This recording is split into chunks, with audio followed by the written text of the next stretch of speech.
Welcome everybody back into Nerd Sesh. As always, I'm Carson Brabber and alongside me is Logan Camden. And today we got a little bonus show for you guys, or maybe a makeup show we should call it, because we did not update our top 10 NFL contenders last week. Instead, we ranked every quarterback in the NFL for 4 hours. So we've got to do that today because it's been 3 weeks now, Logan, since we updated our NFL contender rankings. And it's been a long 3 weeks in which a lot has happened. Last time, I believe, that we did this task, I still had the Chiefs at number 3 in my rankings. And that's the thing I got asked about most. People would say, really? The Chiefs? And I was like, actually, if you dig into some of the numbers, they're going to turn it around. They're going to be just fine. Wrong, L, nerd. That's on me. But Logan, I will make amends for that today. The Chiefs will be nowhere near my list because there's a lot of teams that do deserve to be here. And I think let's start with honoring some of those who just missed. Who's the toughest cut or the couple toughest cuts from this list for you? I don't know, Carson. Really? No sleep lost. I haven't agonized over my 10 spot as much. I have 4 teams that are in consideration. I don't have my 10 spot filled in yet because I feel so befuddled by this that I needed to. That's where you come to Papa. I needed to seek some counsel. Yeah, man. I thought Papa. we needed to hash this out to Papa. let you in. Yeah, that's what I'm here for, buddy, little buddy. The 4 teams that are contending for my number 10 spot: Chicago, Green Bay, Jacksonville, and Los Angeles, the Chargers. Briefly, to run you through my logic on all of these, the Chargers I am considering in my 10 spot solely because of the Justin Herbert defense and coaching factor. I think the offensive line is one of the worst in the NFL. Yep. I think it is nearly impossible for this team to go on an actual run because of this offensive line, but I do have an immense amount of respect for the talent that is Justin Herbert, so I'm considering them. Jacksonville has been trending upward since they retooled their receiving room. Trevor Lawrence has been playing some really good football, and I just think Jacksonville is really, really solid and relatively healthy compared to some of these other teams. Green Bay obviously suffered the Micah Parsons injury and the Christian Watson injury, which have kind of removed them from actual contender talks to me and have bumped them down a tier. That being said, I think they're well coached. I really like Jordan Love, and I think they have got talent up and down the roster. They're really solid. And then Chicago has just been on a heater where they've really figured out this running game. Caleb Williams has really put it together in halves of games. The defense leads the NFL in turnovers. I really like Ben Johnson as a coach, but I don't know if they're as talented as some of these other teams. So were any of these teams super close cuts for you? Do any of them make your list? What are your thoughts on these 4? So I think that you've highlighted a lot of the right teams here.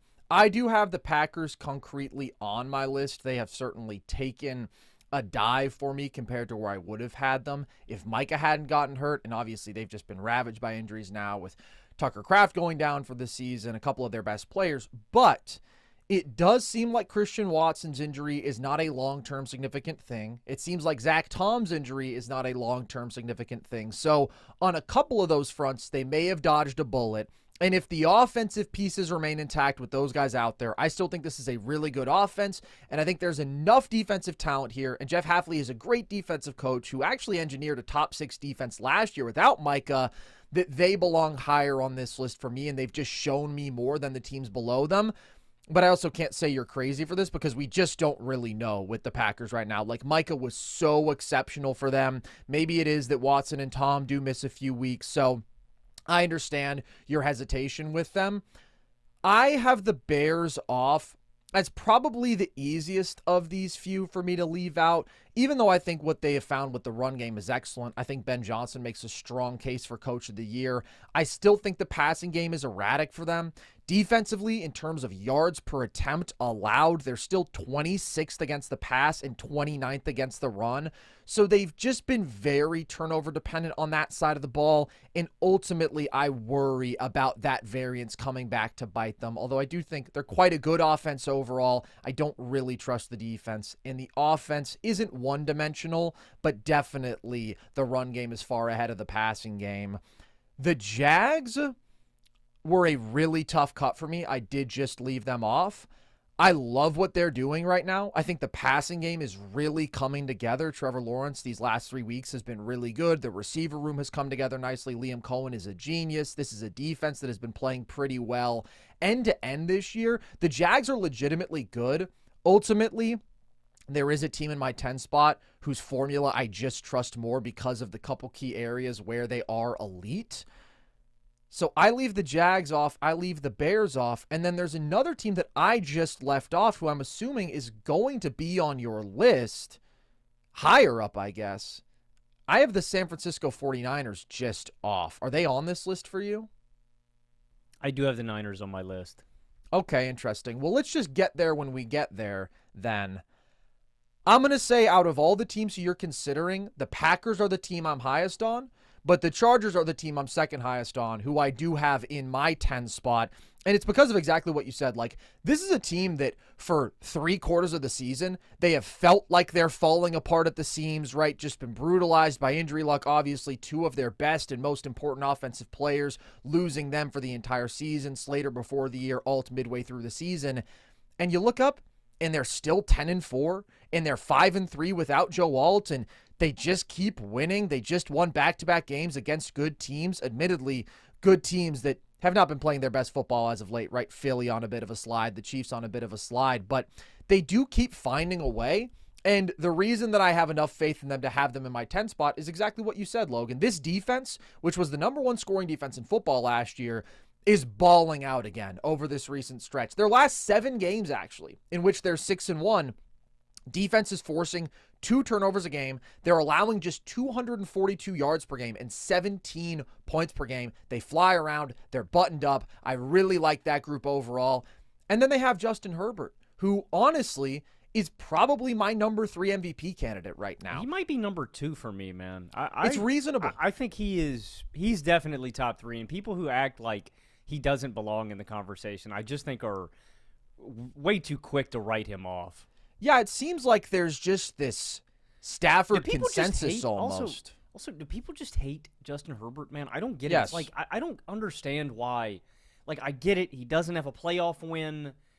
But it's like, I don't know, man. Herbert is one of those guys where it feels like pulling teeth to try to get him some props sometimes. 100%, dude. And I think the reason for that is because so much around him has been so bad that people like can't conceive of the fact that he could be that good, and yet his teams aren't great, but his team has found a way to get to double-digit wins already this year, and it's because of what he does for this offense. That's why there's this whole idea, again, that Stafford is the overwhelming MVP favorite, and a lot of people got mad at me for going against the Stafford hive mind when I said this past week that I think Josh Allen should be the MVP right now. My top 3 would be Allen, May, and Herbert, because I believe all 3 of those guys are doing more to elevate their team offenses than Stafford. I believe all those guys are in much tougher situations in different ways. And I also think all 3 of those guys are just better than Stafford at this point in what they can do in terms of managing pressure and what they can do in terms of creating and extending plays because they're so much more mobile. That just moves me a little bit more. People look at the numbers and it's like, yeah, Stafford's are great. Although even a lot of the advanced metrics will paint Drake May as having better seasons, right? Josh is, I think, number 1 now in total EPA. Jordan Love might just have him edged out, but you always have to account for his rushing factor, which I think sometimes gets underrated. But if you gave all these guys Sean McVay and one of the best receiving duos ever and a great offensive line and a great run game and a great defense, like, it's pretty easy to put up points and numbers and win a lot of games in those circumstances. Not to say that Stafford isn't great, but could Herbert do what Stafford is doing? Absolutely, I believe so. Could Stafford survive in this LA Chargers situation with this offensive line, with this shitty infrastructure around him? I don't think so. I think that is a testament to how special Justin Herbert is. I think he's responsible for like 76% of his team's total offensive yardage because he's been running more, scrambling more effective there this year. Like, again, the Chargers are not an upper echelon offense. They've been a pretty average offense, but Herbert getting them to that place, him being as good as he's been on 3rd down where they're a top 3 offense, like he's just dragging them to respectability. So elite defense, elite quarterback, elite kicker, I have to say matters to me because the Chargers haven't been great at punching it in the red zone, but they have a guy in Dicker who has been as great as anybody at the position. Like, That's a pretty good formula to win hard football games. And every game is hard for them, but that's how you win 22-19 against Philly. That's how you win 16-13 against the Chiefs. You just rely on the few great strengths you do have. Like you said, they're just not talented enough. Things don't come easy enough for them to be higher, but I trust them more than the Bears or the Jags because of Herbert and the defense. I think I'm going to agree with you. I think I'm going to go with the Chargers in my last spot over Green Bay. So, RIP to the Packers. We'll see. The ultimate distinction for me is the faith that I have in Herbert over Jordan Love. And I have a little bit more faith in the coaching staff and the defense for the Chargers. Interesting. And what I mean by that is just defense. I don't like the coordinator for the Packers as much as I like Minter for the Chargers. That is a meaningful difference for me. Dude, Hafley rocks. Hafley just hasn't been as consistent. I think Minter's just been more consistently Minter's great. I think they're both great. I think they're both future head coaches. Maybe. I think Minter's definitely on his way there. Hafley should be on the short list. I think Kubiak is still my number one guy in this coaching cycle who I am... Pittsburgh, please just pick up the phone, man. And you know what, man, real quick, because we're not going to talk about the Steelers today because we're nowhere close to this. Mike Tomlin is going to, in these next two games for Pittsburgh don't matter. We can lose these next two games and still beat Baltimore in the final week and make the playoffs, basically. So we can create a cushion, but these next two games don't matter. Mike Tomlin is somehow going to finagle his way into winning this division and extending his contract by another year because enough fans are just going to buy in again because he miraculously won this division with a Hall of Fame quarterback. Anyways, I digress. You're doing the Hall of Fame quarterback thing again. Aaron Rodgers is a Hall of Fame quarterback, but I think it's important to note that he's also 42 years old, and we ranked him as like the 22nd best quarterback in the NFL right now or somewhere in that range. He is so much better than Russell Wilson was. He is so much better than Justin Fields was. He is so much better than anything that... Yeah, he's better than the team that has had one of the worst quarterback situations in football over the last 5 years. Yeah, but I just still don't know if Rodgers is getting appreciated enough for... He is 2 to 3 times the quarterback play that we have had post Big Ben. Like, it is actually... I get that Rodgers isn't going to blow you away with any throws down. The decision-making alone is so supremely valuable to a Pittsburgh Steelers offense like this. The thing that I would say more so about the Steelers kind of scraping by is just winning this division this year doesn't actually mean anything because the division is so bad. I mean, I mentioned last episode, they're like 11th worst all time in terms of collective win percentage by division. The Ravens have been a disaster, but of course it's the Steelers who find a way. It always is. To just be mid enough. Yeah. So that's fun. But I like a lot of the infrastructure in LA. If they had just a couple healthy offensive linemen, man, like I could still see the Chargers going on a run. I think Herbert elevates all of the receiving talent around him. I think they have found guys who can supplement some of this running game. Ultimately, what will doom the Chargers, even though I like their defense, I like their coaching staff and their quarterback, Herbert's going to get overwhelmed in one of these games. The Chargers are probably going to make the playoffs. They're likely going to run into, if they run into Denver or Houston, I just think it's a death sentence. Not that I can't see Herbert out-dueling Bo Nix or C.J. Stroud. It's the simple fact that I think those defensive lines eat this offensive line alive, and Herbert's going to just not be able to overcome that kind of pressure. And that is just where it frustrates me when we talk about, and I get Geno Smith has not had a good year at all, but it's like with some guys, we just ignore all context, man, and it frustrates me. The only reason I bring up Geno is because people want to act like Geno's fallen off a cliff. You just put him behind one of the worst offensive lines I've ever seen, and so I just say that to emphasize the fact Herbert is doing such a Herculean carry job for this offense because even quarterbacks that I hold in high regard and think aren't that bad, you put them in this situation, they would crumble. The sheer fact, you said earlier, crumbling. The sheer fact that the Chargers haven't fallen apart. Justin Herbert is holding this team together, but it's a little too much for me to expect for the Chargers to actually go on a run just on Herbert's back.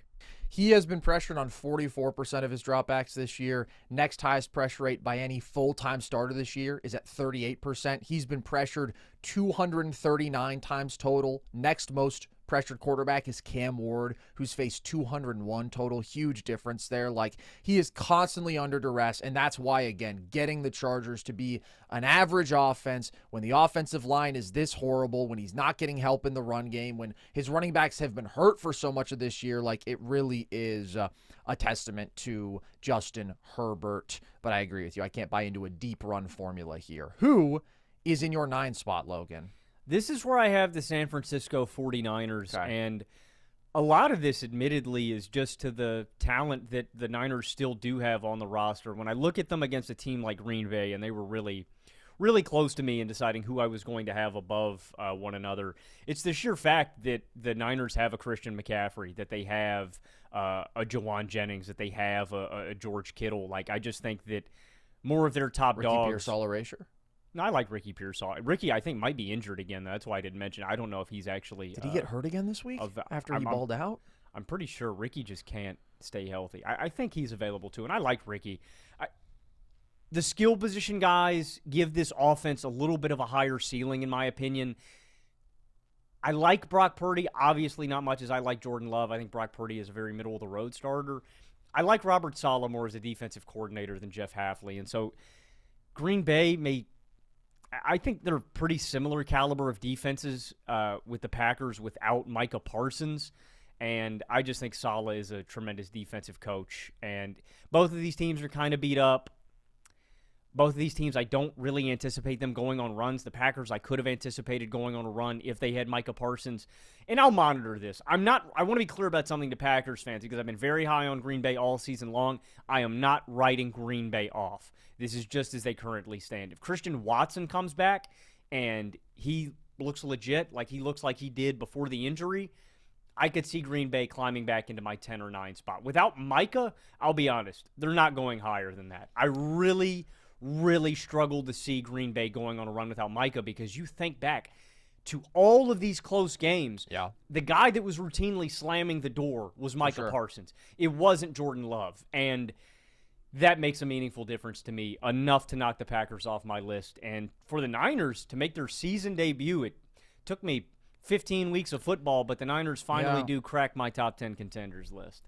The thing with the Niners is, for now, I just need to see it against a good team. And I do think this defense, in terms of like some of the simple scoring numbers, looks better than it actually is. Now, I've been impressed with Saleh's ability to engineer a respectable group, obviously losing 2 of the best defensive players on the planet for the season, and clearly the Niners' 2 best defensive players in both Bosa and Warner. But they are 26th in yards allowed per drive.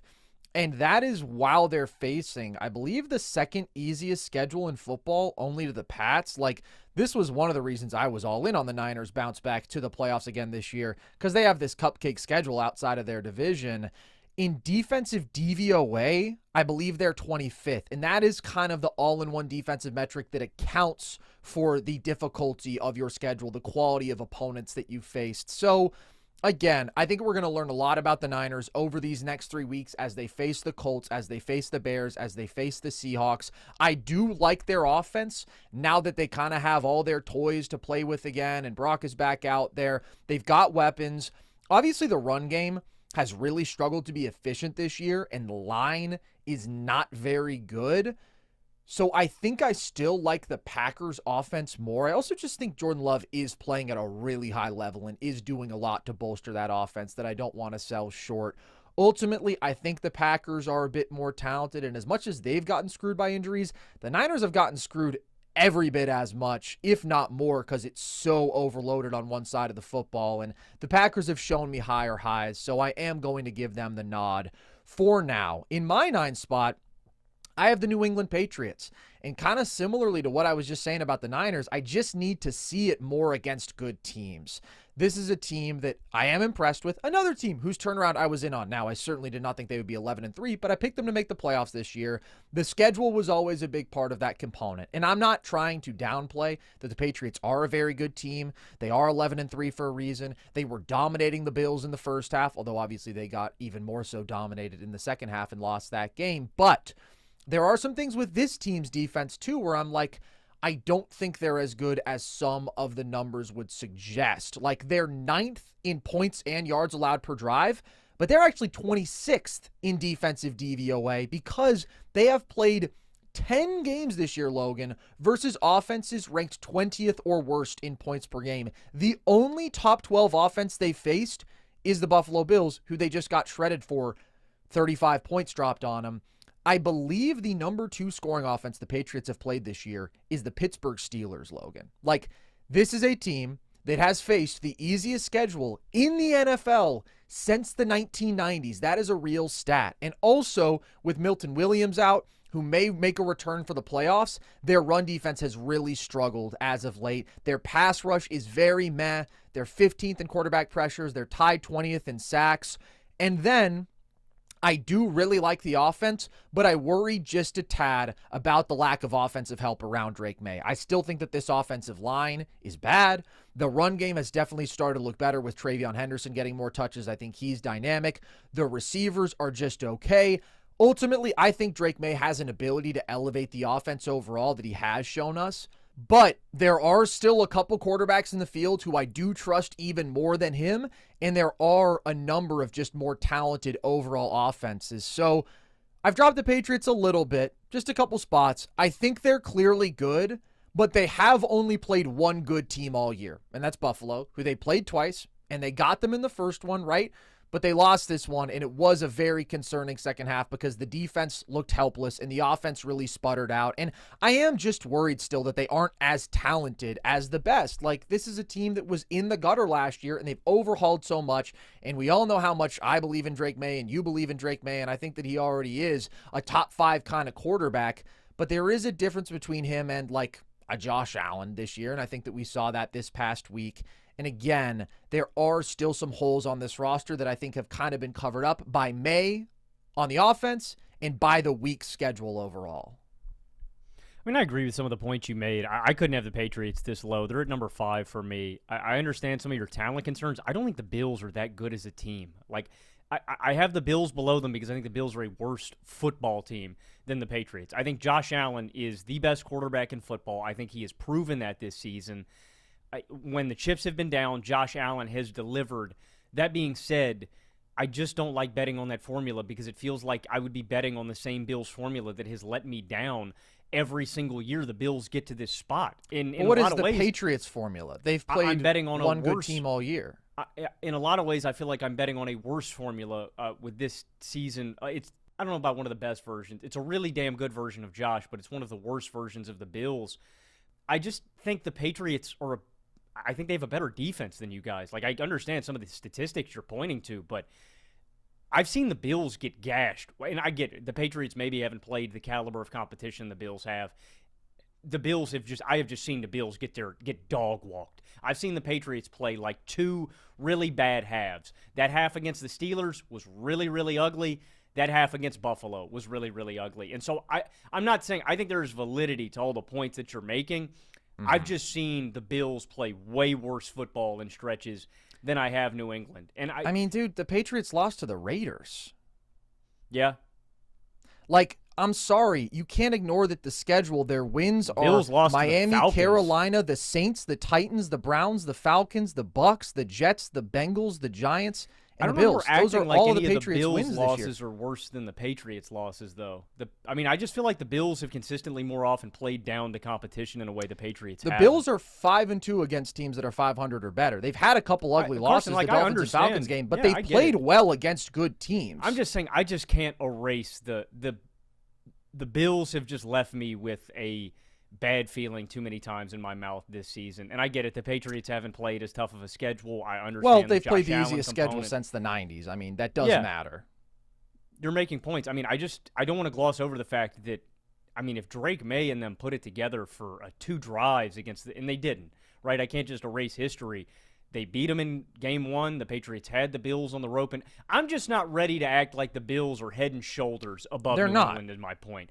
So I have the Patriots up at 5. I have the Bills one spot behind them. That's I actually, fine. they're pretty close, but I just think the Patriots are a better football team, top to bottom. That's fine. My pushback would be I think the Bills' offense is significantly better because I think that Josh is still clearly better than May. And I think that although the Bills' receiving core is underwhelming, what they do have is a great offensive line and a great run game. So they're more balanced with the better quarterback. I think there's a meaningful gap there. And the reason that I had the Patriots like a spot higher, or I don't remember where I had them compared to the Bills last year, but very close to each other, was because I thought there was more of a defensive gap in favor of the Pats than I actually think there is now. I think a lot of these numbers are really inflated. I don't think their defense is actually very good. I think they have preyed upon this crazy light schedule. But listen, man, I can't be outraged. I think the Bills are a very flawed team. I do have them higher for reasons that I will get to later. But for now, Logan, who is in your 8 spot? I'm disappointed supremely by this team and what they've done this year. I had some really lofty expectations for them, and I want to have them higher. I have the Detroit Lions in my 8 spot. I just wish they had a quarterback I trusted more. I don't know, man. I circle back to a lot of things. It kind of comes back to Jared Goff in a big spot for me and the ability to trust this defense in a big spot, too. Those are my 2 concerns. And it's not that Goff is not a good quarterback. I think Goff, in optimal circumstances, when they're running the football, when he's on time. And it's not even like, I wish I could say like Tua. I really wish I could boil it down to something simple. Like Tua can't play in cold weather.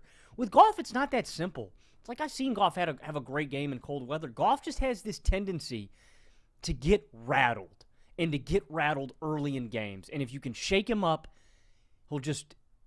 Goff is one of those guys who I think is easier to mentally rattle than other quarterbacks. And he's not that physically talented where if you can get pressure home, he's not that caliber of self-creator that's going to overcome tons of pressure and stuff.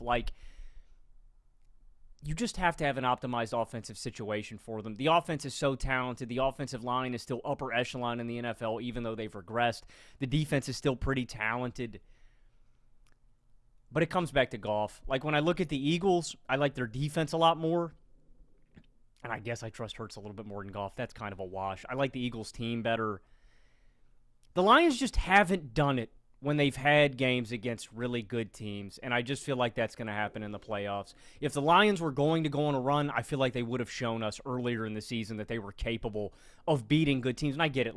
The Chiefs game, they had some bad calls in, right? I didn't like how that one ended up. They still lost that game. Green Bay, they got beat by twice. I just feel like the Lions would have shown me at this point in the season if they were legit, and they haven't. And so this is kind of where I draw the line. 8 to 10 to me is kind of phony-ish territory. The Lions could win a playoff game. I can't really see Detroit going on a run. I have Detroit in the same spot at number 8. And Logan, I think you may be one of the world's preeminent Jared Goff haters. I don't know. When we start talking about the Lions in elite conversations, when I see you in a big game, you're going to prove it to me, man. Jared Goff has never done it. I'm just frustrated, man. I like Goff. I see the arm talent. I see the ability, the regular season success. There's just a point where you're going to prove it to me, and Jared Goff never has. But see, I think that Goff has played really well these last 2 weeks, for example, against good teams in big games. But they've let up 71 points over those 2 games. That's my concern with this Lions team right now. I just think losing both safeties, Brian Branch now done for the year, Kirby Joseph having been out for a while, now apparently experiencing a setback. I just think the defense has taken a huge step back. They're down to 21st in points allowed per drive. It's the best safety tandem in football, man. It's a huge blow. Huge blow. They've let up 32 points per game over their last 4. I do think this offense is consistently stellar. They have had a couple of letdown performances for sure, maybe a couple more than has been characteristic of them in years past. And yeah, I agree. Goff isn't a top 10 kind of quarterback, right? I have the same concerns about his ability at times to perform under duress because of his mobility limitations and all that. But I do think within structure, he is excellent as a drop back passer. When he's protected, out of play action, he's really good at all this stuff. The Lions are still top 5 in passing yards per attempt and rushing yards per attempt. They're 3rd in points per drive. They're scoring 30 a game because that's what Detroit does. My concern is more so about this defense having fallen off so much, and that's why I have them down in my 8th spot. And also, I think you make a good point about, like, when they've played good teams, they've just come up short. They beat the Cowboys. That was a big win. The Cowboys are a good-ish team, but they lost to the Packers twice. They lost to the Rams. They lost to the Eagles. They lost to the Chiefs earlier in the year. So I think this is a good spot to put them, respecting all the offensive talent and firepower that they still do have, while also acknowledging where this team has come up short this year. Who is in your 7th spot, Logan? In my 7th spot, as I just alluded to, I have the Philadelphia Eagles, and the Eagles are another team that I have significant trust issues with. This is where the offensive issues for the Eagles limit them from being any higher on my list. Like, I think the Eagles are a very good team, and I really like their defense. Like, their defensive front, their scheme. The Eagles are just consistently good on that side of the ball. They just haven't been able to move the ball all year long. Like, it's, you know what I mean, Carson? It's not like we're back in the first 4 weeks of the season, man, and we're like, I don't know, man, maybe Saquon will get the running game going, maybe Hurts will get it. And we just haven't even seen the glimpses or the flashes of the passing game getting going, that when they do ask Hurts to drop back and throw the ball against L.A., he poops his pants. I just can't trust the offense at all. It is so comically bad. I think they might be worse than the Denver Broncos. Like, they are. I think they are the worst offense in my top 10. This is kind of just out of respect for them, that, like, I just trust them more in a big game than I do the teams below them. I would expect them to beat Detroit, to beat San Francisco, but against these top teams, like, imagine Philly somehow ekes their way out, gets to the big game. I think Josh Allen's putting belt to ass respect. I don't know, maybe Saquon goes for 9 million yards against that defense, but that'd be that'd be a pretty sick game, TBH. But well, I mean, we're about to get it in 2 weeks. True. It's the offense. It's really that simple, man. I like a lot of what the Eagles have. I like a lot of their talent, top to bottom. I haven't seen it for 15 weeks now. Yeah. I have the Eagles in the exact same spot, number 7. 24th in yards per drive on offense, 21st in points per drive. I've literally just been reciting the same 2 numbers all year, because what did they tell you? They don't move the ball and they don't score the ball. And you can be as talented as you want, and you can have this really good defense when you're that bad offensively, man. That is really concerning. And like you said, when it doesn't get ironed out over 14 games now, I think this is still giving the Eagles some respect, right? By a lot of the metrics, this is a team that is 9-5. They barely have a positive point differential. Where do they rank in overall DVOA? They are 10th. That's not that bad, but still lower than I have them. Like, there's a lot of concerning stuff, but I do still acknowledge the talent that they do have, how good the defense is, but they lost 3 straight games to good teams before they played the no Geno Raiders, and that might be the worst team in football, Logan, because we know how valuable Geno is. This is the second Geno Smith mention. More Geno Smith propaganda as we're talking about the top 10 teams in football. The Raiders without him are an abomination, as are the Raiders with him, but even more so without him. I don't know if you heard, Logan, 15.1 point per game difference for the Raiders when they don't have Geno compared to when they do have him this year. But 5 games before this Raider game, the Eagles were averaging 16.2 over that period.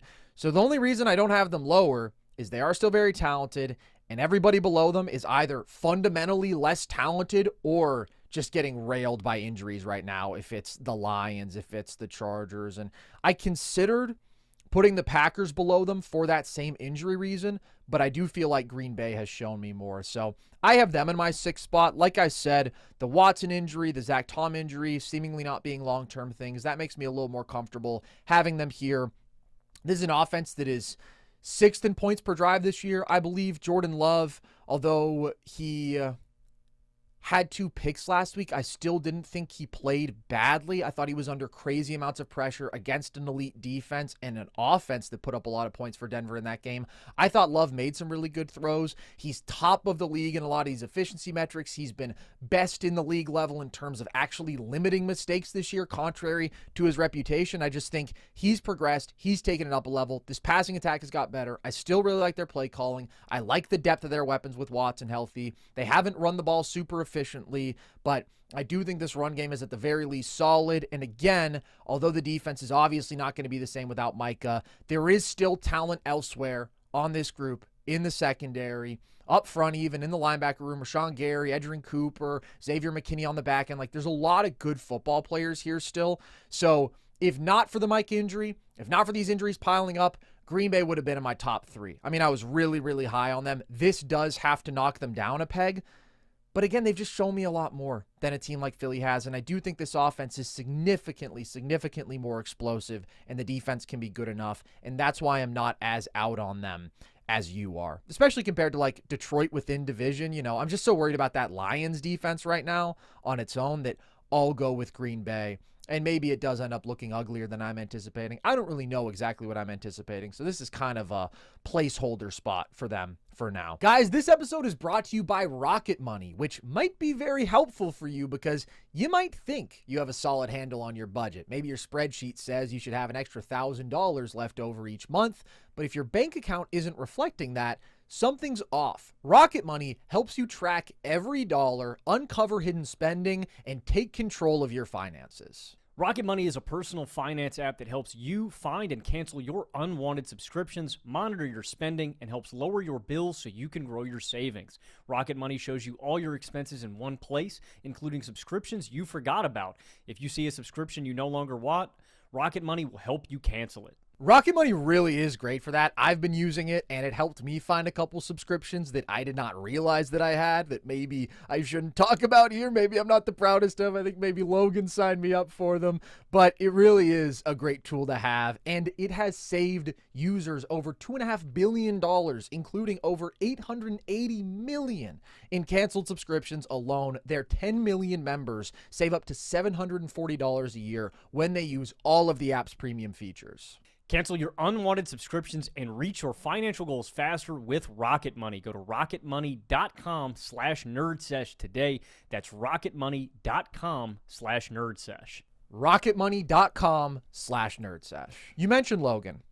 You had the Bills at number 6. Mm-hmm. What would you like to add to the reasoning there?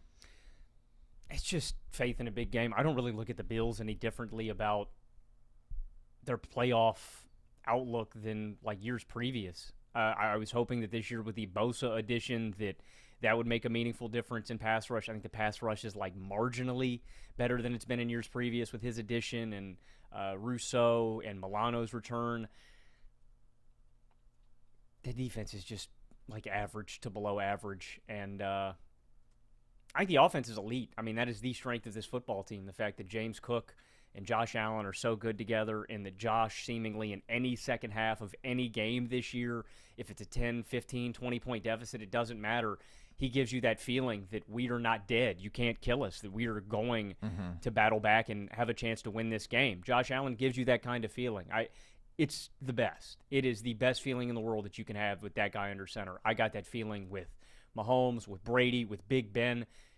When you have that embedded faith in your quarterback, you can do anything. Josh makes me feel that way, and that is why I still feel like even though the Bills are a bad football team, they have a chance to win the Super Bowl because Josh Allen could just put them on their back and take them all the way. That's why they're 6th. I think Josh Allen is a superhero. I think this team is bad, though. That's the only reason. If this was just offense, the Bills would be number 2, I think, behind the Rams. That is my faith in top offenses in the NFL today. That being said, every team above them, 5 through 1, I think is a better team. So I have the Buffalo Josh Allens at number 5. Or number 6, excuse me. Really low on the Bills.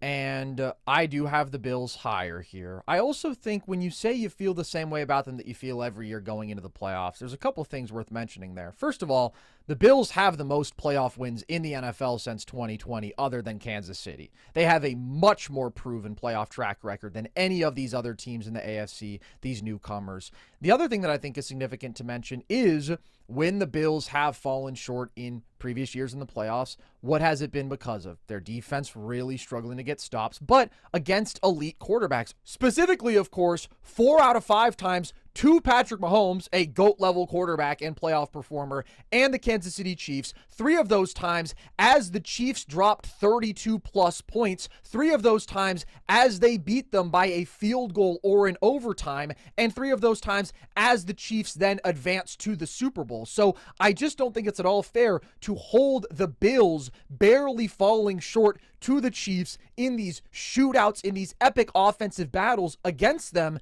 compared to just a lack of playoff experience, a lack of playoff evidence from these other teams at the top of the AFC this year, because this year is just so different. This year, they are not going up against any of those elite quarterbacks in the AFC, presuming that the Chargers don't make a deep run, just because I think that team is too limited and too beat up around Justin Herbert. So I have the Bills at number 3. And Houston, Denver, I think are more talented rosters, especially in Denver's case. I think that they have absolutely elite, destructive defenses, whereas the Bills are very lacking there. And there's a few stats that I think are worth mentioning with Buffalo that everybody should kind of have mixed feelings about. And it seems like to some extent you and I are having the opposite takeaways from them. I mentioned one of these on our last show when I made my Josh MVP case, but I'm going to give them all out now. When the Bills allow 185 or more rushing yards, they are 4-2. They have allowed opposing teams to hit that mark more than anybody else in the NFL. But they are somehow still winning a high percentage of their games when that does happen, while the rest of the league is 4-26 under those circumstances. The Bills have allowed 30 or more points 5 times this year. That's not good. The rest of the NFL is 10-98-2 when they allow 30 or more points. The Bills are 4-1. The Bills have allowed 20 or more first half points 6 times this year. That's terrible.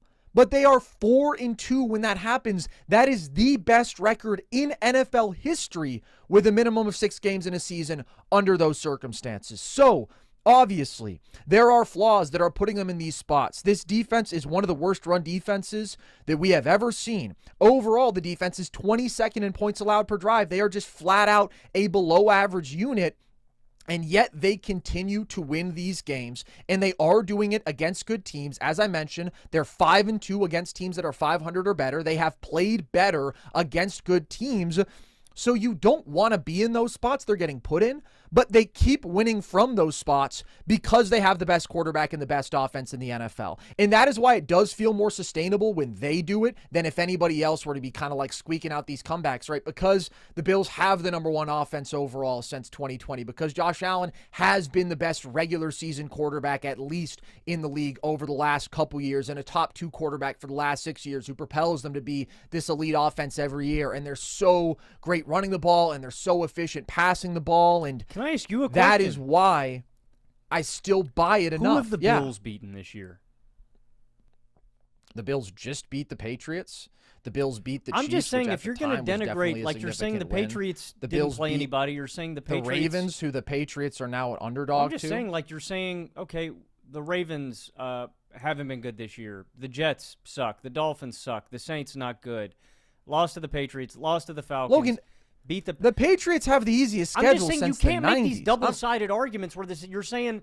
I'm not making a double-sided argument. You're saying the Patriots. The Bills are 5-2 against teams that are 500 and better. I'm not saying that the Bills have had some world beater schedule. They haven't. They're 22nd in strength of schedule. But the difference between that and the Patriots having by far the easiest schedule in the NFL is significant. And also, my argument for the Bills isn't based upon some great regular season metrics this year, because I don't think they have that. It's based on a faith that when you think about what it takes to make a 3-4 game playoff run, their formula of having the best quarterback, having the best offense is going to be enough to get them through this flawed field. Because I've seen the Bills average 28 points per game in the playoffs since 2020. I've seen Josh Allen put up these historic playoff numbers. I haven't seen the Patriots do any of that. Patriots have played nobody, and the Bills just dogged them in their house. I just feel like they did not just dog them. Okay, they went on a 35-7 run. Yeah, I'm just saying 35-10 run. I don't really think any of the...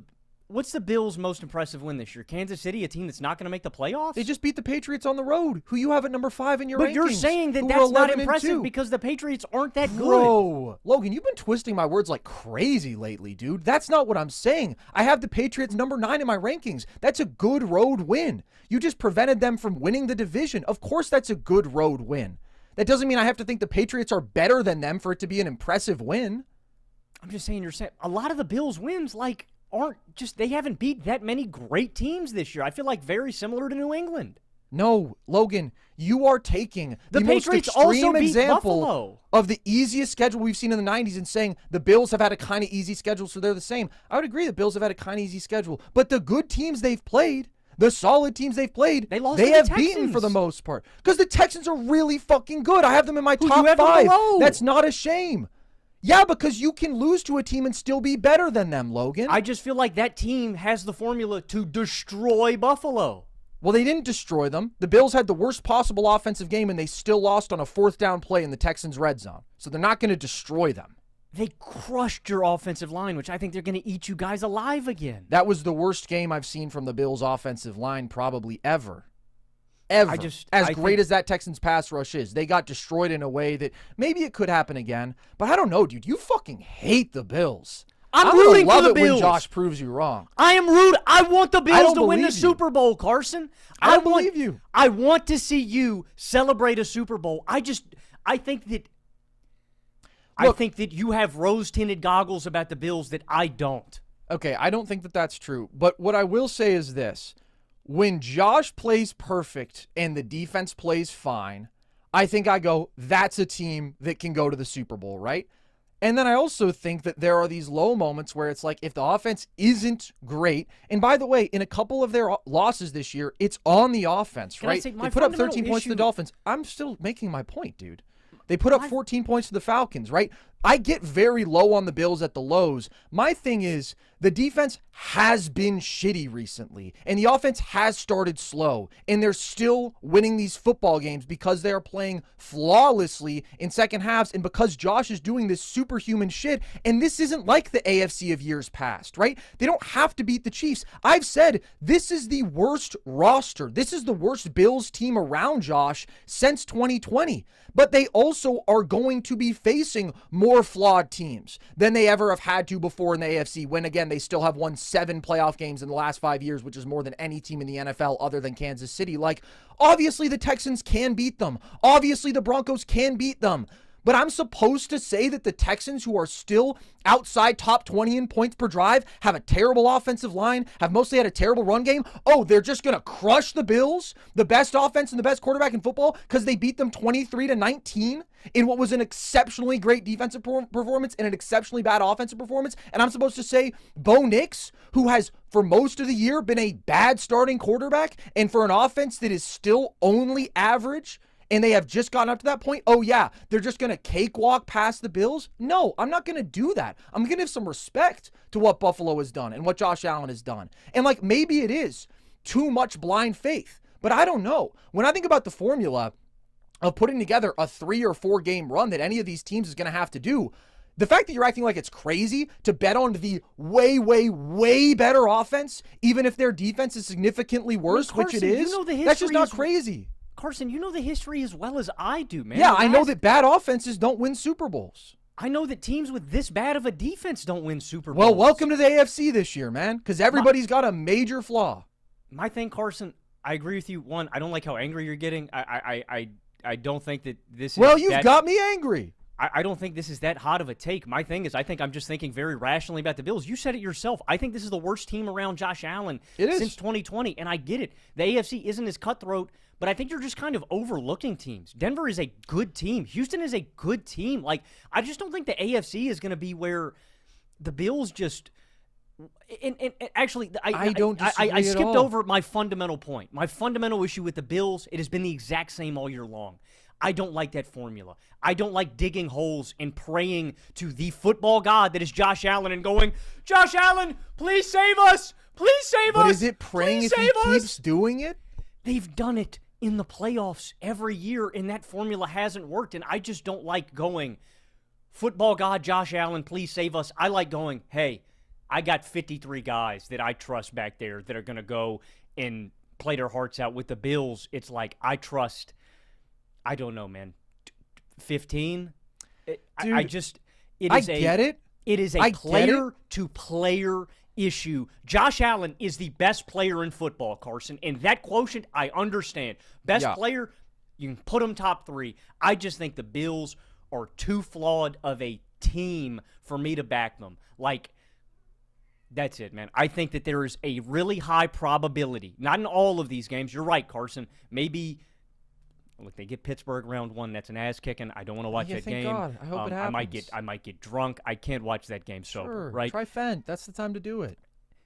I think there's a really high probability because the Bills aren't going to have a first-round bye most likely, right? That's probably going to be Denver, okay? Yep. So that is gone, which means instead of 3 games, they have to go on a 4-game run. I think it is more likely than not in one of those 4 games, the Bills' defense will put up a stinker. They will give Josh a big deficit that he has to erase. And I get it. He's done it. I just don't like having to go, Josh, defense, I need you to get 3 stops on 5 drives. Josh, I need 5 straight scoring drives. I just don't like betting on a team that I have seen consistently pin themselves back against the wall and have to fight back. That's my issue with the Bills. It's not a Josh thing, Carson. And Carson, I know. I from my soul, I love you, man. I have seen the Steelers win 2 Super Bowls. It is the pinnacle of my life. Until I get married or have a kid, my favorite moment in life was when me and my dad watched Santonio Holmes catch that ball in the back of the end zone, and I so desperately want you to experience that feeling. There is nothing quite like it, man. I want that for you. I just don't see it this year with Buffalo. I don't think it is at all crazy to have Houston or Denver above Buffalo. I really considered it. And I have said countless times this year, the Bills are a silly, goofy team that has a Josh Allen and also has a good offensive line and a good run game, but they do a lot that is bad. I just think when it comes down to it, I do still worry about the Broncos offense, and I do still worry about the Texans offense. And again, the spot that you're talking about the Bills being in, of course, I don't like it, but no team in the history of the NFL now has been better at winning games when they let up 20 points in the first half, when they let up 30. Well, I don't know if they literally have the best record, but they're 4-1. They have certainly the best record this year. The only team that I can think of is they did it to the Ravens. They did it to the Bengals. They just did it to the Pats. That first run they went on. I mean, Mahomes is the GOAT of like the 10-plus point comebacks, right? Absolutely. 2018, 2019, people can forget how much those Chiefs teams were carried by their offenses. But my thing is, this is the weakest team Josh has had around him, and this is also the most open the AFC has been. And if you are telling me, hey, I think that the Broncos and Texans can put together this crazy combination of elite pressure up front and clamps in the secondary where the Bills' more limited receivers aren't separating, yeah, that scares me. For sure, I can see that. And I can see the defense carrying Houston and Denver on a run, and CJ plays really well, and Bo plays well enough with a good offensive infrastructure around him, and that gets them to the Super Bowl. Of course, I can see that. All I'm saying is it is a tiny bit easier for me right now to see Josh Allen playing elite football game after elite football game after elite football game, and the defense not getting embarrassed against what are ultimately mediocre to bad offenses in Denver and Houston, and they pull through. Like, it's super close. That's just where my gut is right now, where I'm going to bet on the superhuman quarterback with the worst roster against the more average quarterbacks who have the great defenses. CJ's better than an average quarterback, but again, the offense around him sucks. That's where I'm at. So that's why I have Buffalo 3, Denver 4, Houston 5. So I have Buffalo at 6, New England at 5. So who's in your 4 spot? My 4 spot is where I have the Houston Texans. And Houston has impressed me more over this recent stretch. I don't think they have figured out all of their problems offensively. I think they have some significant issues. The fact that they don't have a starting running back, that Woody Marks gets injured in every game he plays in. The fact that they're playing musical chair back there doesn't instill faith in me. You know, there's nobody reliably. It's either Chubb or it's Ogunbowale, who's normally a special teamer. If it's Jordan, who just stepped up and played last week, that concerns me. I do like the fact that Stroud has seemed to find a little bit more composure and comfortability throwing to Higgins and Schultz. They've been a little bit more live recently. Nico Collins is actually healthy this season. This is basically to say, I think the Texans have a pretty average to below average offense. That is not the strength of this football team. The strength of this football team is the fact that they get an obscene amount of pressure on any quarterback. And with the Texans and Broncos both, I will say this up front. They are 2 of the most destructive defenses I've seen in a long time. And that is why both of these teams are in my top 5. I think they have below average to very average offenses that are capable of having good games, but for the most part are middle of the pack. But they've got 2 of the best defenses I've seen in years. Denver is just so complete top to bottom. They have got great run stuffers in the middle of that defensive line, and they've got elite edge rushers. And probably, I think, the best cornerback in football in Pat Surtain. With the Texans, too, an elite secondary, I probably prefer the pass rush and the pressure. I think Denver is still beating them in sack percentage, but I probably prefer the pressure that Houston exerts on the quarterback with Hunter and Anderson. I just think they're probably a little bit better of an edge rushing tandem, but both are elite. I just like betting on that formula more where the defenses can set the tone in the playoffs, can go and get your quarterback way more effectively. And, Carson, that is where a very big gap. I agree with you. I think there's a massive gap in quarterback play and offenses between both of these teams. I also think there is a huge gap in pass rush. For sure. And that's where I worry about Buffalo in these big defensive spots. Can they, and I get it, they just did it against Drake May. Right? Matt Milano had two of the biggest plays in the game getting back there and blowing him up. And so I'm not saying it's impossible. We just saw Buffalo do it to ice a game to keep them alive in the division. My thing is Houston and Denver do this to anybody they play every single week. Oh, of course. There's a massive defensive gap. I prefer betting on the teams with the elite pass rushes and overall great dominant defenses than I do with Buffalo. I just don't like betting on a defense that is that limited. But, yeah, so I have Houston in my 4 spot, and I've got Denver in my 2 spot. Wow. Okay, we'll get there. I want to talk about the Texans first because they have probably the best unit in football with this defense. Like, I was really debating throughout the year who's the best defense in the NFL. Is it Denver? Is it Houston? Considering the caliber of competition that they have faced and what they have done in that context, I have to give the edge to the Texans right now. And even though the sack numbers for the Broncos are like significantly crazier, I do think what the Texans are able to do without blitzing, just getting pressure rushing for, and being so great in the secondary, and they can play man and excel there. Like, this is a crazy stat, Logan. When it comes to the EPA per play defending the pass that any team is allowing in non-blitz situations, the Texans are not just number 1. They are number 1 by so far that the gap between them and number 2 is the same as the gap between number 2 and number 12. We talked about this, right? That ability to not even have to get creative defensively, just flat out come out and say, we are better than you. It is a truly exceptional ability. They are number 1 in points allowed per drive. They allow a score of any kind on 25.8% of opponent drives, man. That is like 2013 Seahawks territory, and that's with the number 1 strength of schedule so far. They did it to the Colts when they were healthy. They did it to the Chiefs. They did it to the Bills. Like, they have just been in this special form defensively. They held the Rams to 14 points week 1. Like, that's been one of the best offenses in football. They're top 3 in third down defense. They're top 3 in yards per play allowed. I just think they are a completely destructive defense.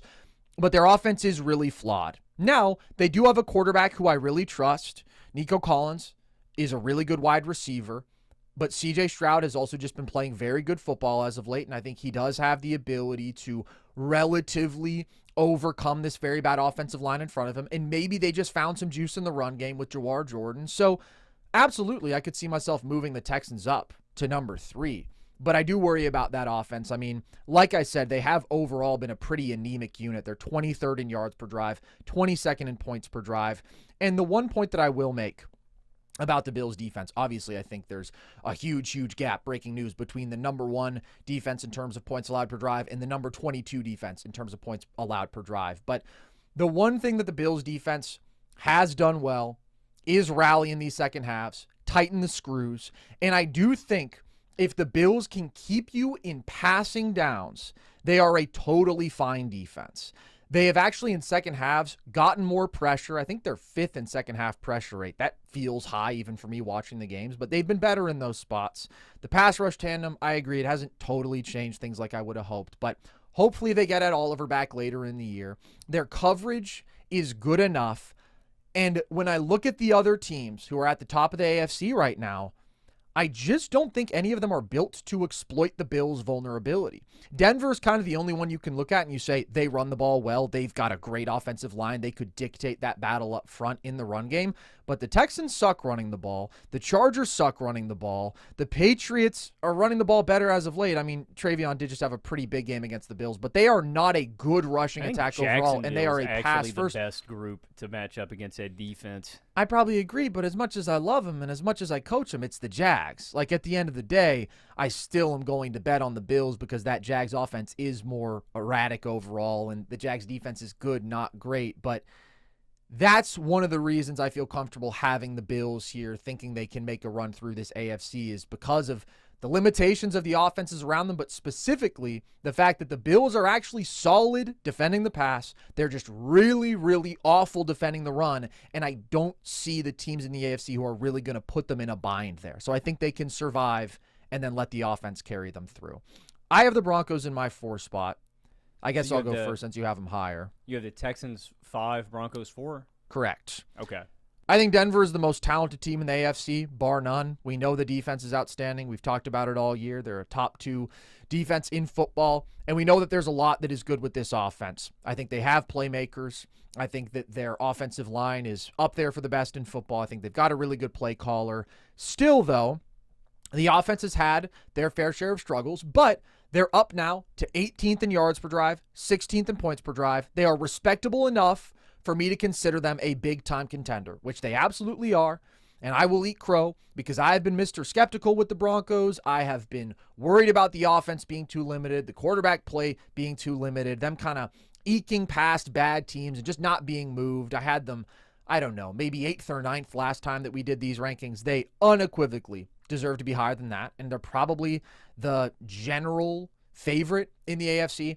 And I have no problem with that whatsoever. The last couple weeks have been better from the offense.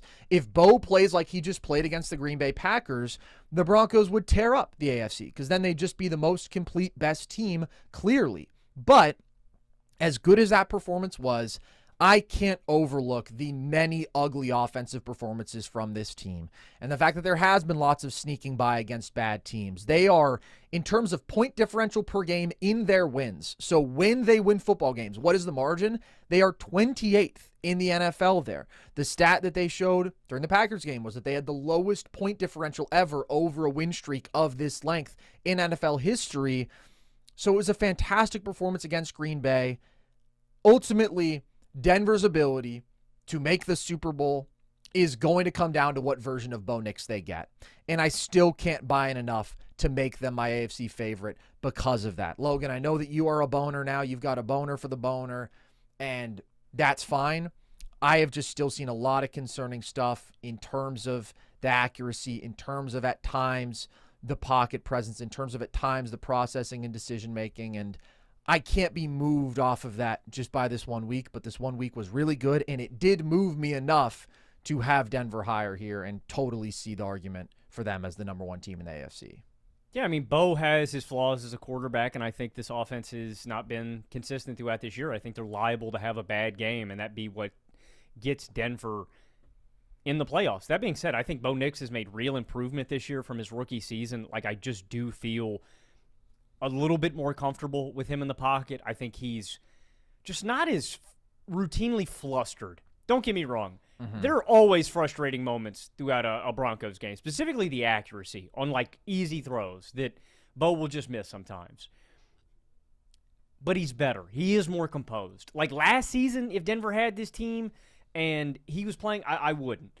And don't get me wrong, there is a world in which I just think Josh Allen goes supernova and could just torch the AFC. That is wholeheartedly a possibility, but I think Denver's defense builds them in such a trustworthy margin. In a lot of this does also come down. I love Sean Payton. I think Sean Payton's one of the best coaches in football, and I can't overlook that when I'm talking about. It's not just Bo, too. It is the fact that he also has a brilliant mind in Payton that is working with him, and they have a beautiful union. Like, I think that Sean Payton does such a good job of attacking defenses, of building a great game plan for Bo, making sure he is ready for these games, and also not overtasking him. I don't ever feel like Sean Payton makes Bo do too much. He works within Bo's skill set to maximize him, and they have an elite offensive line. There's just so much more balance in this Denver team. And I think they are the second or maybe most talented roster in football. I think it is LA. I think it is Houston. I think it is Denver. I think they are the top 3 teams in Houston. Their talent to defense me. is just so much more talented than their offense. Like Seattle, their talent maybe. is Seattle so maybe much on one side of the actually, ball. I would put Seattle in there over Houston. Yeah, Houston would be I would 4 for agree. me. But those are the 4 teams. Bo is still the hang-up for me. I completely agree, Carson. That being said, the boner has done enough. I can see Denver doing it, man, where he doesn't have to do much. This would be a run equivalent to me, very similar to a 2005 Steelers run, where it is all-time defense, young quarterback doing just enough. Because if you think back to that run, and everybody wants to shed praise, and the big difference in that is the Steelers had Willie Parker and Jerome Bettis in the running game. They just had a supremely dominant running game. It was more Willie Parker, actually, than Jerome that season compared to Denver this year. And it was more Deuce Staley, actually. Jerome was really just the playoffs. Anyway, I think that would be the kind of run. If Denver does it, it would be Bo just eking out, doing enough in those games, being good in clutch spots. I don't think he would be putting the team on his back, but I can't believe I'm saying this, man. I was hesitant to even put Denver in my top 10 a couple of weeks ago. Denver is my favorite in the AFC. I have just been moved throughout this year. And also, the AFC is just flawed enough, man. There's nobody really knocking my socks off like that. But the boner does it for me. So Denver's number 2. And like you said, I mean, there are a lot of ways for the Broncos to win games without putting too much on Bo's plate. And we've seen it where they beat the Chiefs while putting up just 22. They beat the Eagles while putting up just 21. They beat the Texans, dropping 18. Obviously, there were some even lower scoring games against worse teams, but even beating good teams, they've been able to do while scoring in the high teens, low 20s, and that is a special ability to have. I do still think what we saw from them in terms of them pushing the ball downfield was just different than anything we've seen from this offense previously over 4 quarters. Because like you said, they've had their drives, and sometimes that's all you need. It's the defense puts us in a great spot. Okay, now go get us that one drive. And they've been able to do that this year. But one of my holdups with this Broncos offense is so often they are so dependent on production after the catch. They are so consistently keeping things around the line of scrimmage, and I do think that is obviously a way in which they kind of factor in some of Bo's limitations. I think he's still bottom 5 in terms of completed air yards per pass attempt this year. And I don't know, I'll go back to like the Bills matchup. That's not too difficult for them to just kind of keep things in front. They're a bad tackling team, but that is not an offensive approach that would strike any fear into me in terms of like exploiting the bad Bills defense. But I can totally see the Broncos winning that. It's almost a toss-up to me at this point. I am still ultimately a Bo skeptic. As good as he was this past week, I need to see it more. And this offense is big picture mediocre, but the defense is really talented. There are some things they do well offensively, so they definitely belong in the top 5 somewhere. So then I have the Bills at 3. We've already talked about that.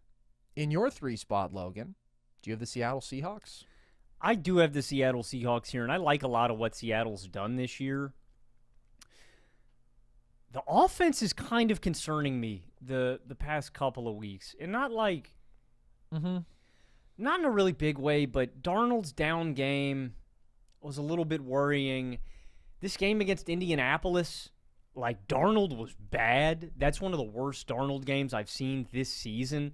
He was just inaccurate. He was off target. He was really overwhelmed by that Indianapolis pressure. And Seattle just has not been able to run the ball at all this year. This is a very high volume rushing team. They run the ball a lot, but it's mostly to set up the pass, right? This team lines up a lot in single back under center, and they run a lot to get the defense in these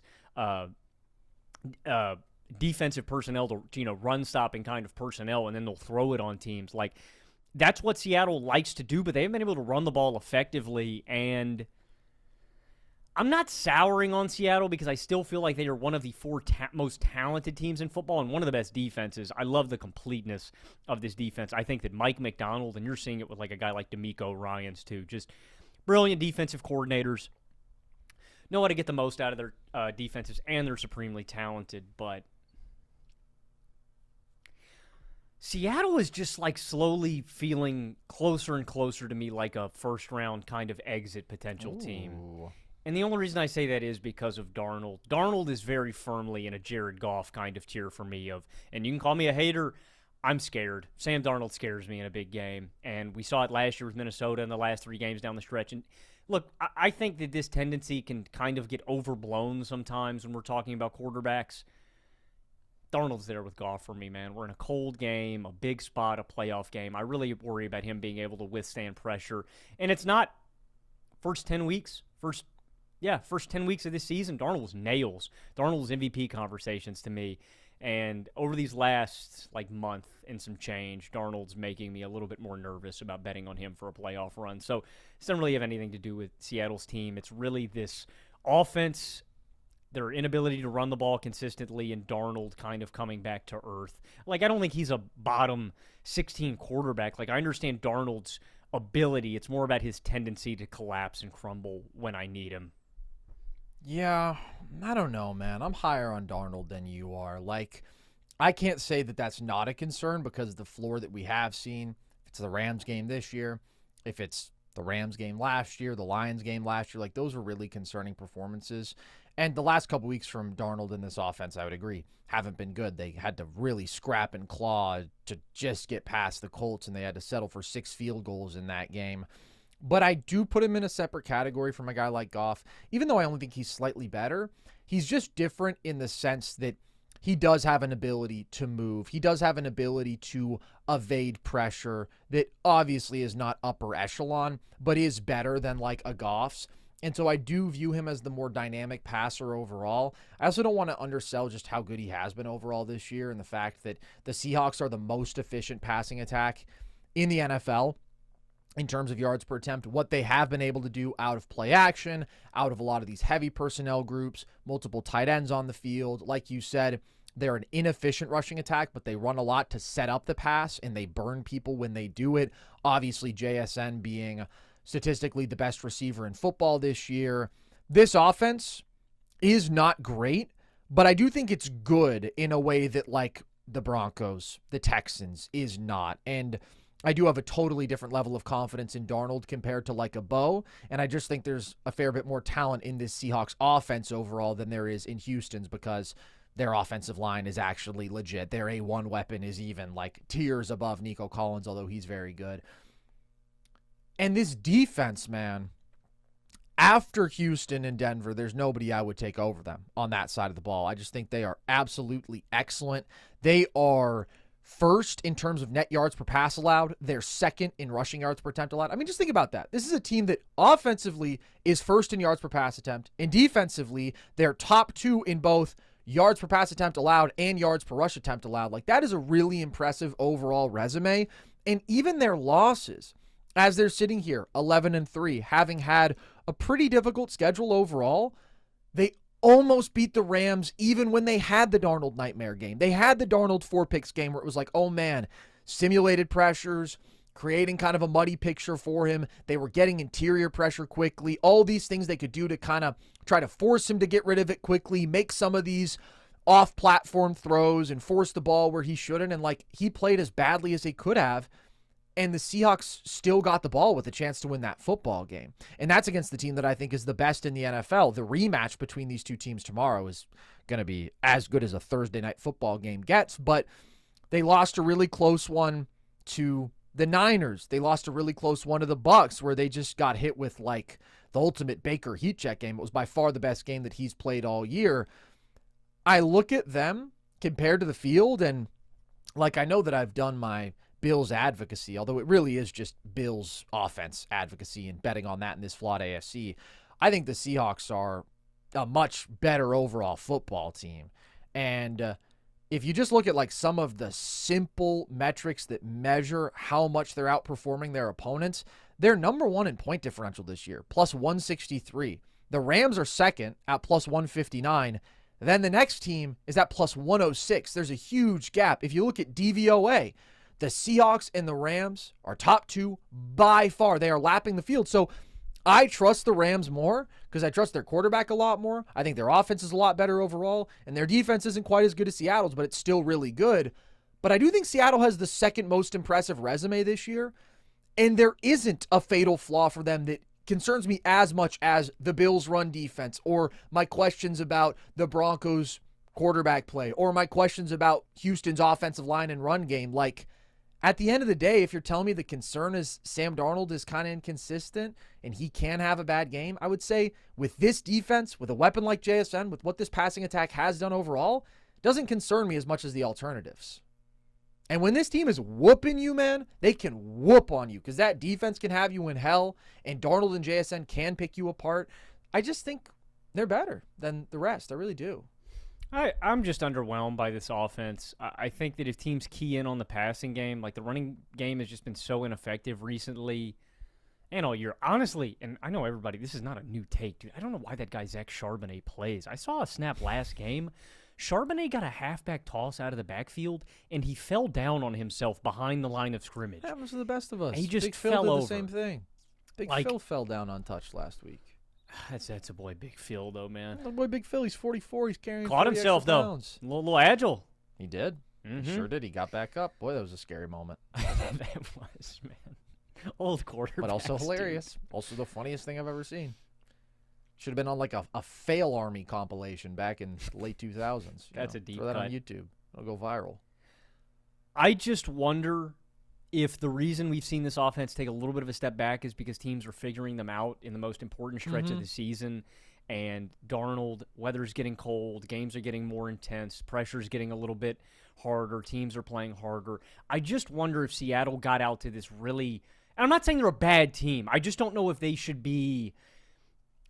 I just wonder if I'm overlooking a few of their flaws. The flaws, like, offense has been a little bit worse. Darnold, I'm losing a little bit of faith in. And I wonder if they're a little bit limited weapons-wise outside of JSN in terms of guys who can really reliably win one-on-one. Like, I really like – the difference to me might just be Rashid Shaheed. Like, he was a big acquisition for them, and I'm glad they got him. Like, he does make a little bit of a difference for me because they're not relying on a guy like Torrey Horton.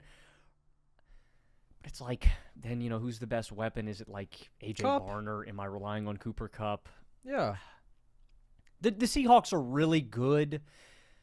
These are just the things I'm monitoring to figure out if they should be where they should be in my top 6. I think Seattle was stamped here. I'm just kind of trying to figure out, because there are a lot of moving parts with Seattle, right? Like, the Rams have kind of had this core. Seattle is like the brand new, They were the revamped team that really shocked a lot of people this year. So Seattle's 3 for me. I'm just wondering, how reliable is this offense? How much can I really bank on this offense going into the playoffs? 3 of the last 5 games, they have struggled offensively. The Colts game was a struggle, like you said. I mean, they were horrible running the ball. They had to rely on the passing game more, where they were okay, but they settled for a ton of field goals, all field goals.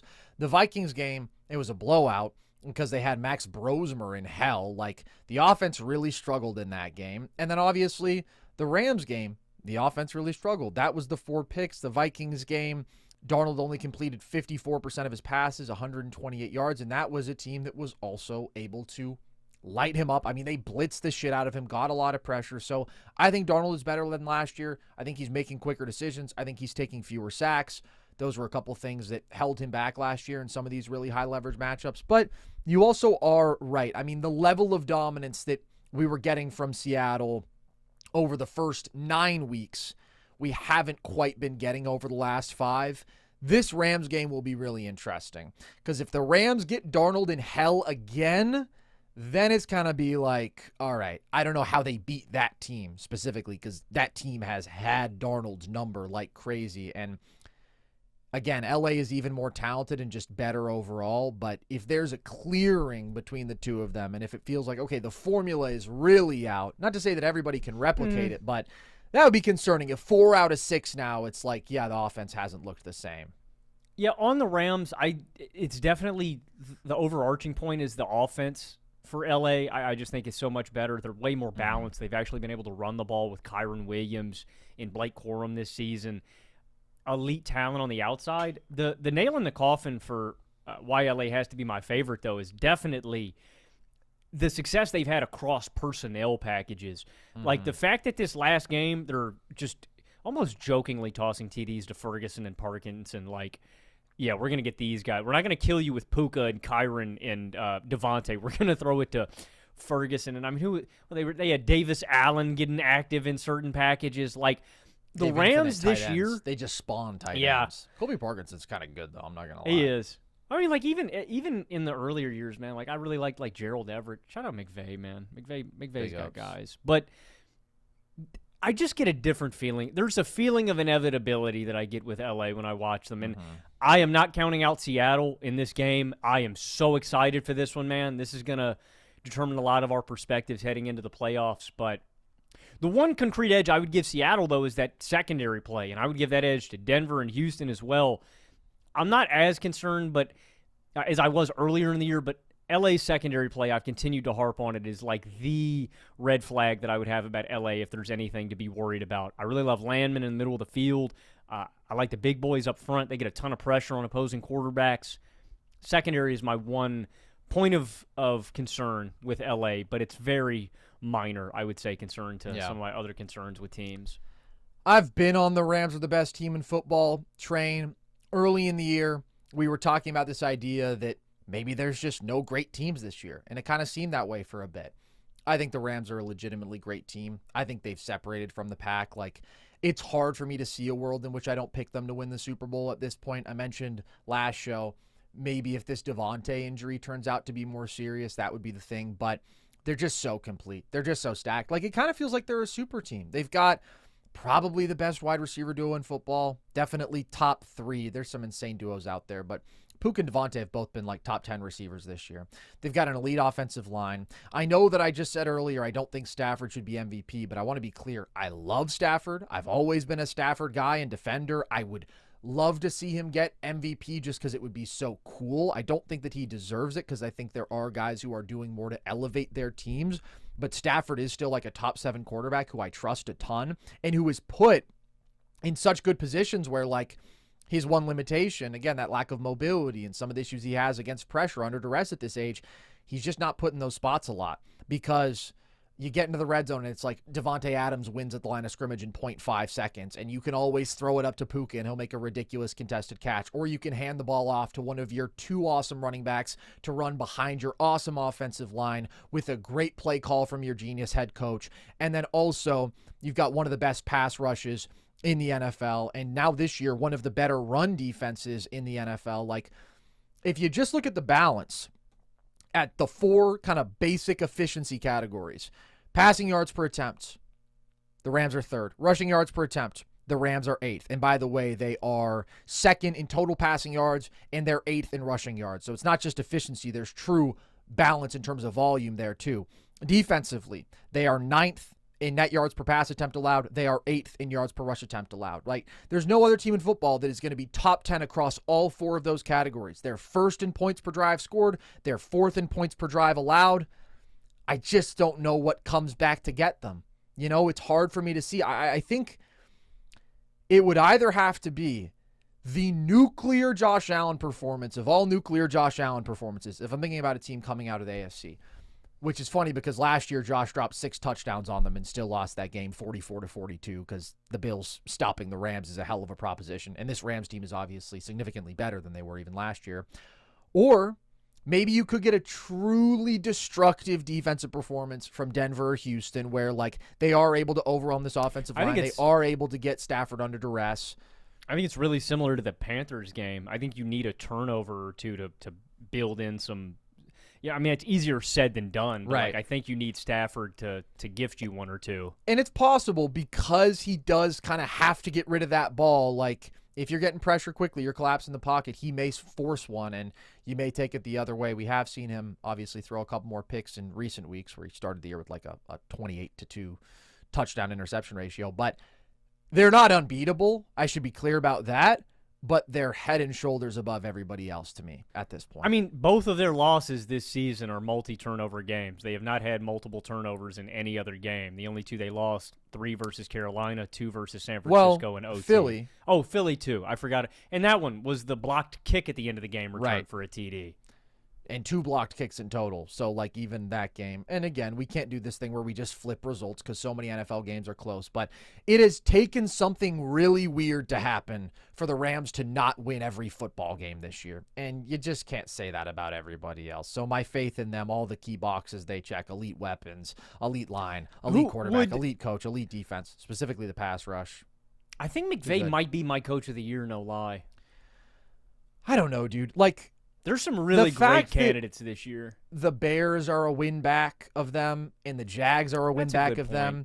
Because McVay is amazing, but he also has the most talent. The Niners being a win back of them. I think you got to go with one of those coaches who is more elevating. Jacksonville might be the most impressive, man. No lie, bro. Like, that was...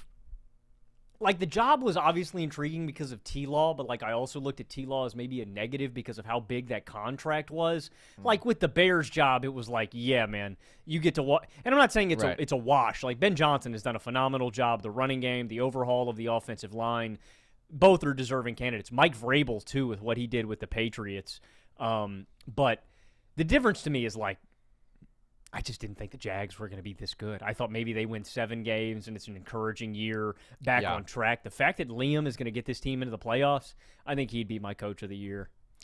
Pretty damn good pick, dude. Some said preseason, hey, this guy, sex symbol that he is going to be coach of the year. There are definitely some really good candidates. It sucks that Steichen's case has kind of gone out the window, unless if they win out with Big Phil, give it to him. Because I think nobody saw this Colts team coming to a level that...